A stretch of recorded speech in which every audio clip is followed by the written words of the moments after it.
J'étais à un rendez-vous avec une femme magnifique quand ma femme a fait irruption, furieuse. Qui est-elle? Comment oses-tu? J'ai souri.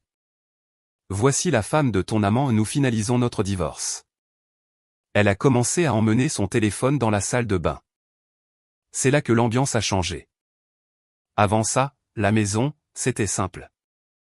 Les dîners à la petite table en chêne que j'avais fini le premier été après notre mariage.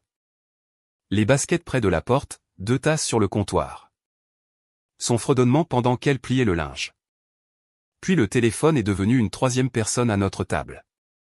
Elle le retournait face cachée quand j'entrais, puis le gardait quand même dans sa paume, comme une balle anti-stress. Le soir où j'ai demandé « Est-ce que ça va entre nous ?» Elle a continué de faire défiler. « Tout va bien », dit-elle sans lever les yeux. Juste fatiguée. Nouveau projet. Ne cherche pas plus loin. Je n'ai pas insisté. J'ai fait ce que fait un mari décent, j'ai rempli le réfrigérateur, fait tourner le lave-vaisselle, appris sa recette de saumon rôti sur un pense-bête. J'ai acheté des fleurs un mercredi, sans aucun anniversaire en vue. Elle m'a remercié sans un sourire. Un rapide, il ne fallait pas.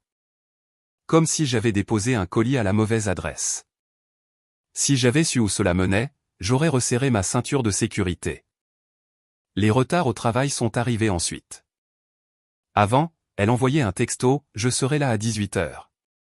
Tu veux quelque chose du traiteur? C'est devenu, en retard, puis rien. Puis la porte à 1h20 du matin. C'est pas prudent. La lumière du téléphone filtrant sous la porte de la chambre comme un phare pour des navires qui n'étaient pas moi. Gros projet, ai-je demandé un samedi matin, en faisant des crêpes que je savais qu'elle ne toucherait pas. Ils m'ont surchargé de travail, dit-elle. On va surmonter ça. N'en fais pas toute une histoire. Je n'en fais pas toute une histoire. J'ai glissé une assiette vers elle. Je fais le petit déjeuner. Elle a pris une photo des crêpes et ne les a pas mangées. Son sourire sur la photo semblait vrai. Celui qu'elle m'a donné après ne l'était pas. Pendant ma pause déjeuner le lundi, je suis allé à son bureau avec sa salade préférée et un café, lait d'avoine, extra chaud, comme elle l'aimait quand elle était de bonne humeur. L'étage de son équipe avait des murs en verre, un aquarium avec des chaises. Elle était dans l'une des pièces vitrées, et elle n'était pas seule. Le type se tenait assez près pour voir sa pince à cravate. Il parlait avec ce rire discret que les gens prétendent être professionnels. Elle a touché ses cheveux. Il s'est penché. Ce n'était pas un rire de tableur. La réceptionniste, une jeune femme joyeuse d'une 20aine d'années qui portait un rouge à lèvres vif, est apparue à côté de moi. Elle est en réunion, dit-elle assez fort pour que la salle de verre entende. Ma femme a levé les yeux. Son visage s'est réarrangé en ce sourire qu'elle me faisait au supermarché quand elle trouvait le dernier avocat mûr. Elle est sortie, douce et légère. « Oh, salut, dit-elle. C'est gentil. Qu'est-ce qui t'amène ici? » Le déjeuner, dis-je en brandissant le sac. Et du café. Elle a jeté un coup d'œil derrière elle vers le type, puis de nouveau vers moi. Nous étions juste en train de terminer une réunion. C'est un client très exigeant.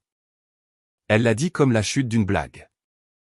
Il a levé 2 doigts dans un salut paresseux à travers la vitre. J'ai hoché la tête une fois et je suis entré, j'ai posé la nourriture sur la petite table dans le coin. Nous avons mangé pendant qu'elle vérifiait son téléphone. Quand j'ai demandé comment se passait le projet, elle a été brève, intense, comme si le moindre détail pouvait mettre sa patience à découvert. Quand je suis parti, la réceptionniste a dit « Passez une excellente journée », avec un regard qui disait « C'était gênant ». Et je n'étais pas en désaccord. Ce soir-là, j'ai fait rôtir un poulet et j'ai attendu. Texto à 19h05, ne m'attends pas. À minuit 40, le moteur tournait au ralenti dehors. J'ai écarté le rideau. Le même type de la salle de verre est sorti et lui a ouvert la porte. Elle l'a embrassé sur la joue, rapide et facile comme un réflexe. Elle est montée seule. « Où étais-tu » ai-je demandé dans le couloir. Elle a enlevé ses talons. « S'il te plaît, ne commence pas. » Je ne commence pas. Je demande. « Au travail » dit-elle. Alexandre m'a ramené. Je suis morte de fatigue. Alexandre est un type de 1,80 m avec une pince à cravate? Ma voix est restée égale. Je ne cherchais pas la confrontation. Je voulais de la précision. Elle a posé son sac à main plus fort que nécessaire. Tu es paranoïaque. Je vais prendre une douche. Fais donc, dis-je. Nous pourrons parler demain matin. Nous n'avons pas besoin de parler, lança-t-elle par-dessus son épaule. Tu dois faire confiance. Je n'ai pas répondu. Le bruit de l'eau a rempli le couloir. Je me suis assis sur le bord du lit, j'ai regardé les photos sur notre commode. Le jour de sa remise de diplôme. Nous sur une plage, souriant. Un de ces après-midi parfaits où le soleil faisait tout bien. Le calcul ne tombait plus juste. Le matin, je l'ai embrassé sur la joue, je lui ai souhaité une bonne journée et je suis allé voir un détective privé qu'un de mes amis, Michel de l'Atelier, avait utilisé quand un partenaire commercial avait commencé à égarer des stocks. Le bureau du détective avait des stores qui fonctionnaient vraiment et une cafetière qui ne fonctionnait pas. Il a écouté, a posé 3 questions, a écrit le montant de la compte sur une carte comme un coiffeur note un rendez-vous. 2 jours, dit-il. Peut-être 3. Ne faites rien de stupide. Ce n'est pas mon genre, dis-je. Bien, dit-il. Ce n'est pas la télévision. Je n'ai pas joué au cow-boy. J'ai ajusté ma vie. Le premier ajustement fut le temps. J'ai arrêté de veiller après minuit. Le dîner est passé à 18 h. Assiette, fourchette, serviette, et si elle n'était pas sur sa chaise à 18h30, l'assiette allait au réfrigérateur et je mangeais. Le deuxième ajustement fut l'accès. J'ai déplacé nos virements automatiques sur 2 comptes. Les factures étaient payées. Ces extras sans fin ne l'étaient pas. J'ai envoyé un texto, budget mis à jour. L'essentiel est couvert. Nous parlerons des plans le dimanche à 21 h. 15 minutes. Si tu le manques, on fait avec ce qu'on a. Pas une punition. De la clarté. Sa réponse est arrivée 2 heures plus tard. Sérieusement? Tu me punis? Non, ai-je répondu. Je fixe un calendrier. Tu es occupé. Je suis occupé. Ce soir-là, elle est rentrée pile à 22 h, ce qui était considéré comme tôt selon les nouvelles normes. Elle se tenait dans l'embrasure de la porte de la cuisine, les bras croisés. Cette nouvelle routine de banquier, dit-elle. Qu'est-ce que c'est? Ça s'appelle être un adulte, dis-je en me servant un verre d'eau. Et dormir. Tu ne me contrôles pas, dit-elle. Correct, dis-je. Je contrôle mon temps. Tu peux en faire partie ou non. Elle m'a observé un instant. Tu es froid. Je suis clair. Elle a hoché la tête une fois, a mis son téléphone dans sa poche arrière et n'a rien dit. La ligne avait été tracée. Elle a fait semblant d'être offensée. J'ai fait semblant de ne pas remarquer. Ces 2 comédies valaient mieux que le silence que nous avions eu. 2 jours plus tard, le détective a envoyé un texto, dossier prêt. Appelez-moi. Il a fait glisser des photos sur un bureau sans aucun drame. Si vous avez déjà été frappé par quelque chose que vous voyez venir, vous savez à quel point la sensation est étrange. À la fois préparé et surpris. Des halls d'hôtel. Le parking devant son bureau. Le même type. Date, heure. Une capture d'écran d'elle s'approchant de lui sur le trottoir. Sa main sur son revers. Tout cela ressemblait à des adultes faisant des choix. Vous voulez que je continue, demanda-t-il. Non, dis-je. C'est assez. Il a placé un dernier élément sur la pile. Une carte de visite. Laure, écrit à la main au dos, un numéro de portable griffonné d'une écriture soignée et inclinée. C'est sa femme, dit-il. Vous pouvez l'appeler ou vous pouvez ne rien faire. Je vais appeler. Un conseil, dit-il. Restez correct. Je le serai, lui dis-je. Je ne suis pas ici pour faire un spectacle. J'ai appelé Laure depuis ma camionnette, garée derrière le magasin de bricolage pour m'éloigner du bruit. Elle a répondu à la 3e sonnerie, la voix stable. Ici Laure. Bonjour, dis-je. Je m'appelle Rémi. Je pense que nos conjoints passent du temps ensemble. J'ai gardé mon ton neutre, simple. J'ai des heures et des photos. Je ne suis pas là pour faire un scandale. Je préférerais parler en personne. Silence, puis une respiration mesurée. Je peux vous retrouver dans 1 heure. Il y a un café rue du Platane. Dans le coin du fond. Elle était là avant moi, les cheveux bruns relevés. Tenue de bureau décontractée, soignée. Elle ne perdit pas de temps en paroles. Montrez-moi, dit-elle. J'ai fait glisser le dossier. Elle a regardé, page par page. Ses mains ont tremblé une fois, puis se sont immobilisées. Il m'a dit qu'il était le mentor de quelqu'un, dit-elle d'un ton plat. Il a dit que c'était important pour sa carrière. Il lui a dit qu'il était un client exigeant, dis-je. Elle a levé les yeux. Je déteste que ce soit drôle. Ouais, dis-je. Moi aussi. Nous sommes restés là avec 2 tasses qui ont refroidi et une pile de papier qui semblait plus lourde qu'elle n'en avait l'air.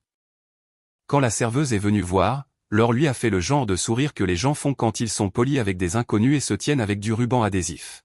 « Que veux-tu faire » demanda Laure. « Demander le divorce, dis-je doucement. Rapidement. Elle a hoché la tête. J'ai une avocate qui est efficace. Je n'ai pas dit le mot qu'on n'est pas censé dire. Je n'en avais pas besoin. Nous comprenions tous les deux la forme de la situation.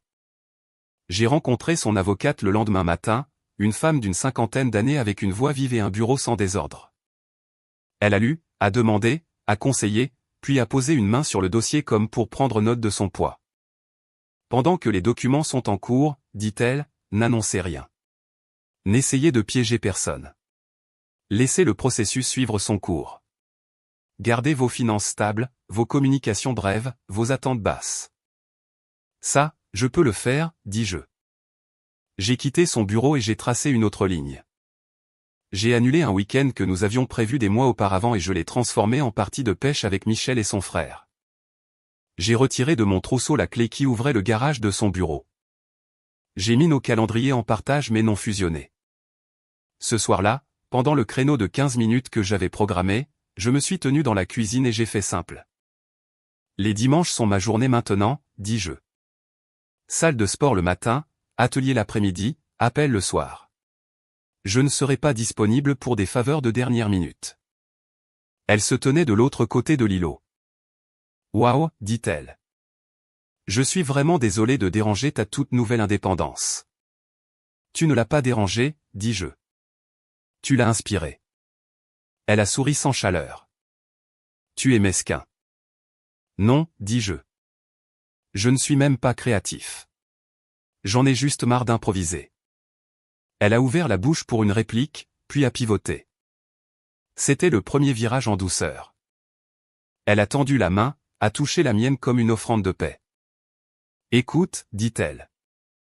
J'ai été dispersé. Je le sais. Je suis désolé si je t'ai fait te sentir mis de côté. Elle a pris une inspiration. Et si je cuisinais jeudi ? Je serai à la maison à 19h. Pas de téléphone, juste nous. J'ai étudié son visage. Les excuses reposaient à la surface comme un autocollant sur un fruit qu'on n'a pas lavé. Pourtant, je n'étais pas allergique à la décence. Jeudi à 19h, ça marche, dis-je. Jeudi à 19h est devenu jeudi à 21h. Elle a envoyé un texto à 18h40, en retard. Ne sois pas en colère. J'ai mangé mon dîner, j'ai remis ses ingrédients au réfrigérateur et j'ai lu un livre. Elle est rentrée avec un bouquet de supermarché et un flot de paroles. Tu ne croiras jamais la journée que j'ai eue, dit-elle en posant les fleurs sur la table comme si elle pouvait réparer une horloge. J'ai dû rester. Le client ? Laisse tomber, dis-je, sans méchanceté. On peut s'asseoir 10 minutes ou on peut réessayer la semaine prochaine. C'est toi qui décides. Elle a tiré une chaise et s'est assise. Le téléphone est resté face cachée devant elle. Nous avons parlé de rien. Un nouveau voisin avec un camion bruyant, le chien d'en face, la ville qui refaisait la route. C'était comme 2 collègues tuant le temps dans un salon d'aéroport. Samedi, je suis allé à la pêche. Michel a décortiqué des graines de tournesol et a dit, tu tiens le coup ? La façon dont les hommes demandent quand ils veulent dire quelque chose sans fouiner. Je fais bouger les choses, dis-je. Ça se voit, dit-il. Tu es plus léger. Lundi matin, les photos du détective n'étaient plus mon moteur. La paperasse l'était, les chiffres l'étaient, les plans l'étaient. Je n'ai pas claqué de porte. Je n'ai rien claqué. J'ai fait les choses proprement. Elle l'a remarqué. Elle s'est aussi adaptée. C'était le virage en douceur numéro 2. Elle est arrivée mardi soir avec ma soupe préférée du restaurant au bord de la Saône, celui où nous allions après les randonnées. J'ai pris le dîner, dit-elle. Trêve? Bien sûr, dis-je. Elle a posé le sac sur le comptoir et s'est approchée plus près qu'elle ne l'avait fait depuis des semaines. Je sais que j'ai été absente, dit-elle. C'est juste que ce truc au travail est énorme. Quand ce sera fini, on prendra un week-end. Sans téléphone. J'ai déjà utilisé ce week-end, dis-je. Mais on peut en prendre un autre après que tu auras fini de sauver l'entreprise. Elle a levé les yeux au ciel. Tu ne peux pas simplement me soutenir? C'est ce que je fais, dis-je. Je ne te sabote pas. Je mets ma vie en place pour qu'elle fonctionne. Elle a soupiré, puis est passée en mode gentillesse totale. Trop gentille. Débarrassant les assiettes en plein repas, me demandant comment s'était passée ma journée, riant à des choses qui étaient à peine des blagues. Si la gentillesse avait un poids, ça aurait été une couverture lestée. C'était le genre de générosité qui arrive après l'appel de la banque pour un découvert. Le lendemain matin, j'ai reçu l'appel de Laure. Les documents sont déposés, dit-elle. De mon côté, en tout cas. Ton avocate s'est synchronisée avec la mienne. Bien, dis-je. Il est temps pour la dernière étape. Quelle est la dernière étape? Quelque chose d'honnête, dis-je. Pas de cris, pas de spectacle, juste une table et des faits. Elle n'a pas sourcillé. Dis-moi où et quand. J'ai réservé une table dans un restaurant de milieu de gamme, stable, en centre-ville. Des nappes blanches qui restent vraiment blanches. J'ai demandé une banquette près de la fenêtre. J'ai envoyé un texto à ma femme à midi, dîner à 17h. J'ai réservé pour nous. Sois à l'heure. Elle a répondu, j'ai une réunion. Alors déplace-la, ai-je écrit. Tu es sérieux? Complètement. À 16h30, Laure et moi nous sommes assis. Elle a commandé un café. J'ai demandé de l'eau. Nous avons parlé de logistique. Qui avait dit à qui ne l'avait pas fait, comment limiter la zone de déflagration pour les personnes qui ne méritaient pas les retombées. À 17h05, ma femme est entrée comme une tempête. Ses yeux ont balayé la pièce, se sont fixés sur Laure, puis sur moi. Elle est venue à la table avec un sourire que je n'avais pas vu à la maison depuis des mois. « Qu'est-ce que c'est » demanda-t-elle, d'un ton léger comme une réplique de sitcom. Je me suis levé. Voici Laure. Laure n'a pas tendu la main. Bonjour, dit-elle avec le calme d'une infirmière qui a vu pire. Ma femme a perdu son sourire. C'est une blague? Non, dis-je. Assieds-toi. Je ne m'assois pas, dit-elle. Dis-moi ce que c'est, Rémi. C'est une conversation franche, dis-je. J'ai posé une enveloppe en papier craft sur la table. Tu veux regarder ça? Elle n'a pas bougé. Ouvre-la, dit Laure, sans méchanceté. Ce n'est pas un piège. Ma femme s'est assise, a tiré sur le rabat et a sorti le contenu. Elle n'a pas dépassé la deuxième photo. Les horodatage faisaient la narration. Elle a levé les yeux, la bouche prête avec des mots, n'en a trouvé aucun, et a de nouveau baissé les yeux. Ce n'est pas, commença-t-elle. Si, ça l'est, dis-je. Et tu le reconnais. Elle a tapé la pile pour en faire un tas bien net. Tu m'as fait suivre? C'est malsain. Ce qui est malsain, dis-je en gardant ma voix égale, c'est de prétendre que la vérité est une rumeur. J'en ai fini avec les rumeurs. Laure a tapoté l'enveloppe. Il y a des documents là-dedans aussi, dit-elle. Nous ne sommes pas ici pour nous battre. Nous sommes ici pour énoncer la réalité et les prochaines étapes. Ma femme l'a regardé avec un regard qui aurait fait fondre une personne plus faible. Tu as eu le temps de déposer des papiers, mais pas de m'appeler. Laure a soutenu son regard. Je t'ai beaucoup appelé, dit-elle. Tu n'as pas répondu. Lui, si. Elle a fait un signe de tête vers les photos. Je n'ai pas besoin de tes commentaires. J'ai besoin de ta signature là où mon avocate l'a demandé. Ma femme s'est de nouveau tournée vers moi. Tu es incroyable. Tu organises cette embuscade dans un restaurant. Ce n'est pas une embuscade, dis-je. C'est en public pour une raison. On dit ce qui est vrai. On se comporte comme des adultes, et ensuite on agit. Que veux-tu, demanda-t-elle. J'ai déjà fait ce que je voulais, dis-je. J'ai demandé le divorce. Tu recevras ta copie. Elle a laissé échapper un petit rire qui semblait douloureux. Oh, tu as demandé le divorce? Génial. Alors, c'est toi le héros maintenant. Pas un héros, dis-je. Juste un homme qui a fini de négocier avec la météo. Elle m'a regardé fixement comme si elle attendait que je me rétracte. Je ne l'ai pas fait. Elle a regardé Laure. Toi, dit ma femme. Tu penses que ça va te faire sentir mieux? Non, dit Laure. Ça va me rendre libre. La serveuse s'est approchée, a senti la tension à table et a dit, avez-vous besoin d'une minute, avec la bravoure des sous-payés. Tout va bien, dis-je. L'addition, s'il vous plaît.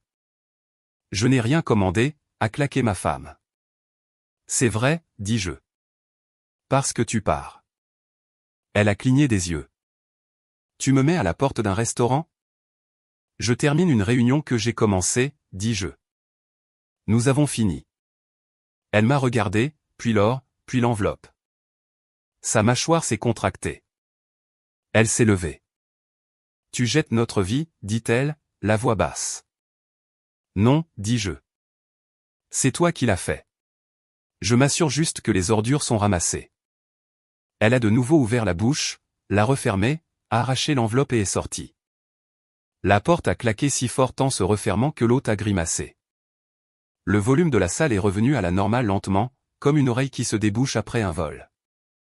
J'ai payé le café et l'eau. Laure est sortie de la banquette. Je l'ai regardée. Que dirais-tu d'un vrai dîner, dis-je. Pas ce soir, mais bientôt. Pas de paperasse, pas d'autopsie. Sa bouche a tressailli avec quelque chose qui ressemblait à du soulagement. J'aimerais beaucoup, dit-elle. Nous sommes partis ensemble, sans nous toucher, sans nous cacher. Cette nuit-là, je me suis senti léger d'une manière que je n'avais pas ressentie depuis des mois. Et ce n'était pas parce que j'avais gagné. C'était parce que j'avais arrêté de jouer à la normalité dans une situation qui n'en avait aucune. À la maison, elle attendait sur le canapé avec un plaid sur les épaules. L'enveloppe à côté d'elle, ouverte et pillée. Ses yeux étaient rouges. Un verre d'eau transpirait sur la table basse. On peut parler, demanda-t-elle. On l'a déjà fait, répondis-je en posant mes clés dans le vide-poche. J'ai fait des erreurs, dit-elle, comme si elle lisait un script. J'étais sous pression. Je n'étais pas moi-même. Tu étais toi-même, dis-je. Juste pas une version que je peux respecter. Elle a dégluti. On peut arranger ça. On peut aller voir un conseiller. Supprimer des numéros. Recommencer. Ce n'est pas technique, dis-je. C'est moral. Il n'y a pas d'application pour ça. Alors, tu as juste fini, dit-elle. J'ai fini, dis-je. Je déménage cette semaine. Je t'enverrai une liste de ce que je prends. Ce ne sera pas une surprise. Elle a fixé le tapis comme s'il pouvait offrir des conseils. Tu ne vas même pas essayer. J'ai essayé, dis-je. Tu étais occupé. L'heure suivante, j'ai emballé l'essentiel, les outils que j'avais payés, des documents, la photo encadrée de mon père et moi à l'ancien stade de Gerland, le moulin à café qu'elle n'a jamais utilisé. Je n'ai pas pris le canapé ni la télévision ni rien qui lui permettrait de se raconter une histoire où je serais cruel. J'ai pris ma vie et j'ai laissé la sienne bien rangée sur des étagères. Quand j'ai fermé le dernier sac de sport, elle a parlé sans me regarder. Je ne pensais pas que tu le ferais vraiment, dit-elle. C'est bien ça le problème, lui ai-je dit. Je me tenais dans l'embrasure de la porte avec un sac sur l'épaule. Tu as agi en partant du principe que je ne le ferai pas. Elle a levé les yeux, brillant d'une nouvelle vague de larmes. Tu me détestes? Non, dis-je. Je n'ai pas l'énergie pour la haine. Voilà ce que j'ai. J'ai pointé l'enveloppe. De la clarté. Je suis sorti. Je n'ai pas claqué la porte. J'ai emménagé dans un meublé au moins à environ 10 minutes de mon atelier. Il avait un balcon et une vue sur un parking, ce qui était honnête. Michel m'a aidé à transporter les affaires les plus lourdes. Tu veux une bière? Demanda-t-il, assis sur une boîte marquée « Outils ». De l'eau, ça ira, dis-je. Il a fait craquer ses doigts. Tu as géré ça directement. J'ai géré ça comme un adulte, dis-je. La barre n'est pas haute, mais nous y voilà. Les semaines suivantes furent faites de paperasse et de logistique. Je n'ai pas fait de commérage. Je n'ai pas déformé l'histoire. Quand les gens demandaient, je m'en tenais à une seule phrase, nous mettons fin à notre relation. Souhaitez-lui bonne chance. Je suis allé travailler. Je suis allé à la salle de sport. J'ai vu un thérapeute 2 fois et j'ai dit les choses silencieuses à voix haute. Non pas parce que j'étais brisé, mais parce que l'hygiène est importante. Laure et moi avons dîné un mercredi, puis nous nous sommes revus pour une promenade un dimanche après-midi au lac. Nous n'avons pas comparé nos cicatrices comme des médailles. Nous avons parlé de nos origines, de ce que nous voulions, de ce que nous ne referions plus. C'était adulte. C'était simple. C'était agréable. Ma femme a tenté un dernier coup. Elle est passée chez moi sans prévenir en milieu d'après-midi, quand le monde pense que les gens sont au travail. J'ai fait des brownies, dit-elle en tenant une boîte en fer. Merci, dis-je. Tu peux les laisser. On peut parler, demanda-t-elle en entrant comme si c'était encore son territoire. On a parlé, dis-je, et tu as ignoré les parties importantes. Je peux changer, dit-elle. Je peux être la personne dont tu as besoin. Je n'ai pas besoin d'une personne, dis-je. J'ai besoin de respect. Ce sont 2 choses différentes. Elle a posé la boîte et a touché mon bras. S'il te plaît, Rémi. J'ai reculé. Non. Y a-t-il quelqu'un d'autre? Demanda-t-elle. Il y a moi, dis-je. Et c'est amplement suffisant. Elle a compris le message et est partie. Les brownies étaient secs. Je les ai jetés. Quelque part là-dedans, elle a réalisé que je ne bluffais pas, et son ton est passé de persuasif à en colère puis à résigné, dans cet ordre. Je n'ai pas répondu au message de colère. J'ai accusé réception de ceux concernant l'organisation. À récupérer jeudi à 14 h. Formulaire signé en pièces jointes. Merci. C'est incroyable la paix que l'on peut acheter avec 3 phrases et aucun commentaire. La dernière réunion a eu lieu au bureau du notaire. Efficace, fluorescent, sans musique. Elle a signé. J'ai signé. La femme au bureau a tamponné. Ma femme a essuyé ses yeux et a demandé, « Tu es heureux maintenant ?» Ce n'est pas une question de bonheur, dis-je. C'est une question de propreté. Nous sommes sortis sur le parking. Elle a tenté une dernière fois. Dis quelque chose, dit-elle. N'importe quoi. D'accord, dis-je, en me tournant pour lui faire face afin qu'il n'y ait aucune confusion. Tu ne m'as pas perdu parce que tu as fait une erreur. Tu m'as perdu parce que tu as exigé que j'en tolère une. Je ne vis pas comme ça. Prends soin de toi. Ce fut la dernière phrase complète que je lui ai dite. Ma vie d'après n'a pas été un montage de film. C'était des matins tôt et des après-midi tardifs et la satisfaction tranquille d'un projet d'atelier bien fait. J'ai acheté une petite maison en périphérie de la ville, une maison à rénover avec un garage indépendant que j'ai transformé en espace de travail. Pas de comptoir de designer, pas de fruits de mise en scène, juste un grand établi, un bon éclairage et un panneau perforé où chaque clé a son crochet. J'ai acheté une camionnette plus ancienne qui tourne comme un chien en qui on a confiance.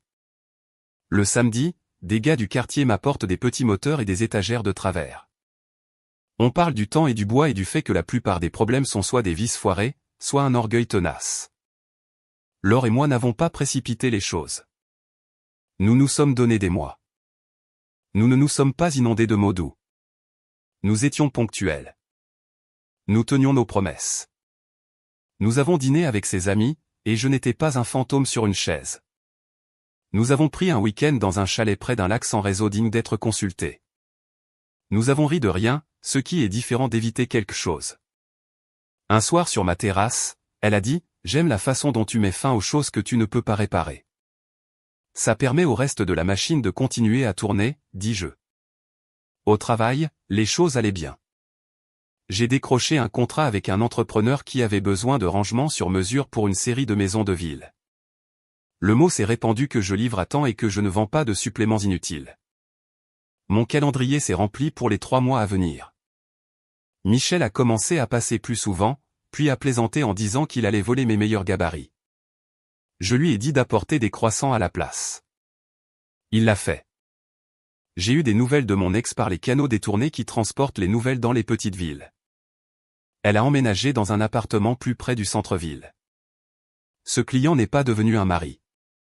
Les politiques de bureau qui lui donnaient l'impression d'être importantes ont tourné, comme le font les politiques de bureau. Les gens qui riaient à ses blagues ont arrêté. Elle a tenté quelques grands gestes en ligne. Ils ont reçu des commentaires puis ont sombré. Je n'ai pas jubilé. Je n'ai envoyé de capture d'écran à personne. J'ai gardé mon énergie pour de meilleures choses que de réchauffer de vieux plats. De temps en temps, la réceptionniste de son ancien bureau, Chloé était son nom, j'ai fini par la prendre, s'arrêter à l'atelier pour faire couper une étagère ou réparer un pied de tabouret. La première fois, elle s'est tenue près du comptoir et a dit, « J'ai toujours aimé la façon dont vous vous êtes comporté ce jour-là. Non pas que ça ait de l'importance, mais vous étiez calme. Faire du bruit ne fait pas avancer la paperasse, dis-je. » C'est vrai, dit-elle en souriant. Au bureau, les gens parlent encore de l'enveloppe. Laissez-les parler, dis-je. C'était honnête. Quand je ferme l'atelier le soir, j'aime le son que fait un bon pen dormant. C'est net, final, sans jeu. La lumière de ma terrasse s'allume. Le chien du quartier aboie 2 fois comme s'il pointait mon arrivée. Parfois, je fais du pop-corn dans une poêle parce que c'est meilleur comme ça. Et je suis un homme de loyauté simple. Si vous attendez que je dise que je pardonne tout et à tout le monde, vous attendrez longtemps. Mon affaire, ce n'est pas l'absolution.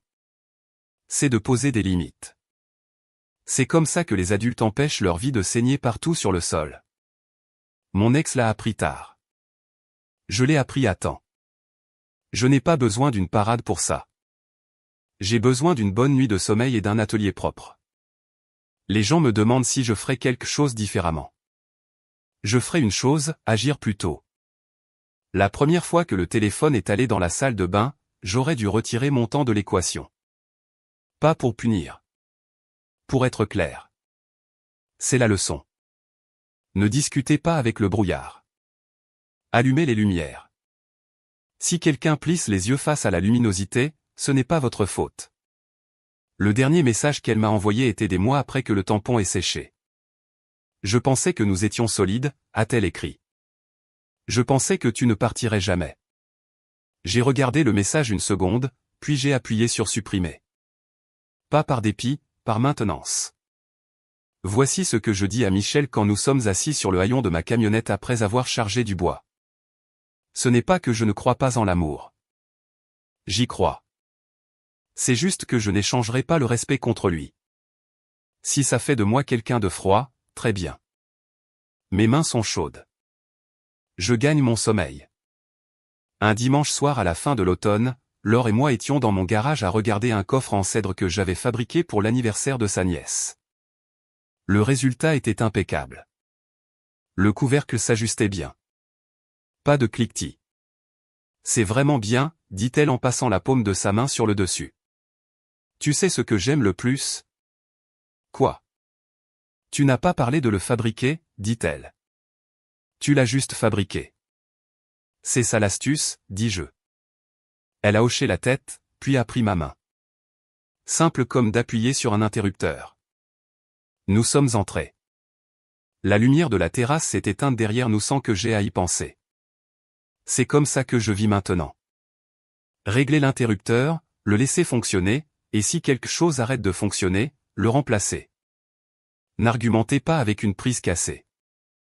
Ne la suppliez pas de faire des étincelles.